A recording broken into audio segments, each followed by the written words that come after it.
மூளை இல்லாதவங்களா? உங்க ஆசை நீங்க தான் முடிவெடுத்தீங்களா? அதுக்கு முன்னாடி இந்த ஸ்கிரீன்ல தெரியுற வீடியோஸ்லாம் முதல்ல போய் பார்த்துட்டு வாங்க. அப்பதான் இந்த வீடியோ கொஞ்சம் புரியும். உங்க மூளையில இருக்கிற ஒரு ஆசை இல்ல வெறுப்பு அப்படிங்கிறது ஒரு ஈர்ப்பு விசையாவோ விலக்கு விசையாவோ செயல்பட்டு இருக்கு. ஆனா இதுக்கு ஒரு உந்துதல் கொடுத்து இந்த ஆசையையும் வெறுப்பையும் நம்ம இஷ்டத்துக்கு மாத்தி அமைக்க முடியும் இன்னொருத்தவங்களோட பிரெயின்ல. எப்படின்னா, ஒருத்தவங்களுக்கு வந்து ஆசை இருக்கு, ஒரு ஆசை இருக்கு, அதை நான் அதை பண்ணணும் அப்படின்னு நினைக்கிறாங்க. இப்போ வந்து மேக்ஸ் படிச்சு மேக்ஸ் டீச்சர் ஆகணும்னு நினைக்கிறாங்க அப்படின்னா, அவங்கள்ட்ட போயிட்டு இல்ல மேக்ஸ் டீச்சர் ஆகுறதெல்லாம் கேவலமான ஒரு விஷயம்னு அவங்களை வந்து டிமோட்டிவேட் பண்ணிட்டு நம்ம ஆசையை அவங்களுக்கு சொல்லணும். அது எப்படி? மோட்டிவேட் மூலமா இல்ல ஏதோ ஒரு வகையில அவங்களை வந்து அப்படியே பெருமைப்படுத்துறது மூலமா இந்த மாதிரி ஏதாவது சாஃப்டா பேசி அவங்க மூலையில அதை வந்து போடணும். அதுக்கப்புறம் அவங்களுக்கு வந்து மனசார தோணும் இல்லையா, நம்ம ஆசைக்கு தான் ஸ்டாண்ட் பண்ணி நிக்கணும்னு அவங்களுக்கு தோணும். ஆனா அந்த இடத்துல அவங்க வந்து அது இல்ல, என்னால இதெல்லாம் முடியாது, நான் என் ஆசைக்கு தான் வாழ்வேன் அப்படின்னு தான் ஆசையை வந்து பெருசா பேசும்போது அந்த ஆசையை மறுபடியும் டிமோட்டிவேட் பண்ணி கேவலப்படுத்தி விட்டு நம்மளோட ஆசையை அவங்க பிரெயின்ல வந்து திணிக்கிறதுக்கான வழி என்ன அப்படின்னா, அது மறுபடியும் அந்த ஆசையை மோட்டிவேட் பண்ணணும். ஏதோ ஒரு வகையில உனக்கு பெனிஃபிஷியலா உனக்கு ஏதோ ஒரு விஷயம் கிடைக்கும் அந்த மாதிரி எல்லாம் சொல்லி அவங்களை பிரெயின் வாஷ் பண்ணி நம்ம ஆசைக்கு வந்து ஒரு முட்டுக்கட்டை கொடுத்து அந்த ஆசையை வளர்க்க பார்க்கணும். அப்புறம் அவங்க ஆசைக்கு ஸ்டாண்ட் பண்ணுவாங்க, இல்ல நம்ம ஆசை அவங்க வந்து மட்டம் தட்டுவாங்க. அப்படி மட்டம் தட்டும் போது மறுபடியும் அந்த ஆசையை டிமோட்டிவேட் அவங்க பண்றாங்க அப்படின்னா நம்ம மறுபடியும் அதை வந்து மோட்டிவேட் பண்ணி, இல்லனா அவங்க ஆசையை வந்து டிமோட்டிவேட் பண்ணி நீங்க வாழ்றதே வேஸ்ட் அப்படி இப்படிலாம் சொல்லி என் வாழ்க்கையில நடந்த ஒரு விஷயம். உண்மையிலேயே நான் என்ன ஆகணும் அப்படின்னு நான் நினைச்சு சின்ன வயசுல இருந்தேன். ஏன்னா இப்ப பிறக்கும் போது நமக்கு ஒரு தீவிரமான ஒரு பசி மட்டும் இருக்கும், எல்லாத்தையும் எதை எடுத்தாலும் வாயில போட்டு திங்கிறத தவிர வேற எந்த ஒரு தேவையும் நமக்கு தெரியாது. அந்த மாதிரி ஒரு காலகட்டத்தில் இருந்தே இந்த மனிதர்கள் நம்ம சுத்தி இருக்கிற அத்தனை பேருமே நம்ம ஆசையை வந்து தீர்மானிக்க ஆரம்பிச்சாங்க. நம்ம என்ன ஆகணும், டாக்டர் ஆகணும், கலெக்டர் ஆகணும், இன்ஜினியர் ஆகணும். ஆனா உண்மையை நமக்கு என்ன திறன் இருக்கோ அதுல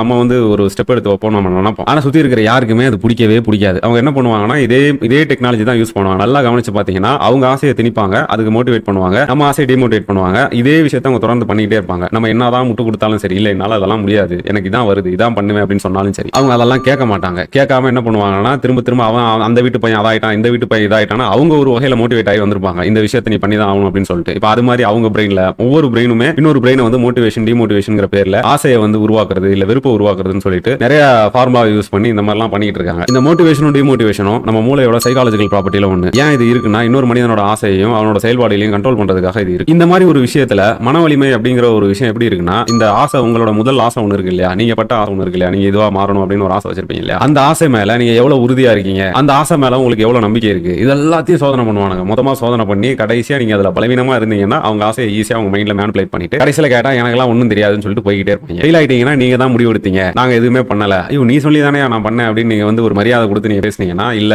அதெல்லாம் கிடையாது, நீ தான் முடிவெடுத்த அப்படின்னு சொல்லிட்டு போயிட்டே இருப்பாங்க. ஒருவேளை நம்ம அந்த அவங்க சொன்ன அந்த ஆசையை நம்ம செஞ்சு முடிச்சிட்டோம், நம்ம அதுல சக்சஸ் ஆயிட்டோம் அப்படின்னா ஒரே ஒரு வார்த்தை, நான் சொல்லி தான் அப்படி செஞ்சேன் அப்படின்னு சொல்லிட்டு அவங்க மேல அப்போ ஒரு கிரெடிட்ஸ் எடுத்துப்பாங்க. இது அநியாயம் தானே. வாழ்க்கையின் பாடத்திட்டத்துல இந்த மோட்டிவேஷன் டிமோட்டிவேஷன் வச்சு நம்மள மேனிபுலேட் பண்ணிருக்காங்க, நம்ம அடுத்தவங்க மேனிபுலேட் பண்ணிட்டு இருக்கோம். இது வந்து ஒரு செயின் ரியாக்ஷனா வாழ்க்கையில அப்படியே போய்கிட்டே இருக்கும். உண்மையிலேயே இந்த மோட்டிவேஷன் டிமோட்டிவேஷன் வச்சு ஒருத்தனோட ஆசையை மேனிபுலேட் பண்ண முடியுதான்னு டெஸ்ட் பண்ணி பாருங்க. இந்த டெஸ்ட்டை மூளை இல்லாத உங்க ஃப்ரெண்ட்ஸுக்கு கொஞ்சம் அப்படியே ஷேர் பண்ணி விட்டுருங்க.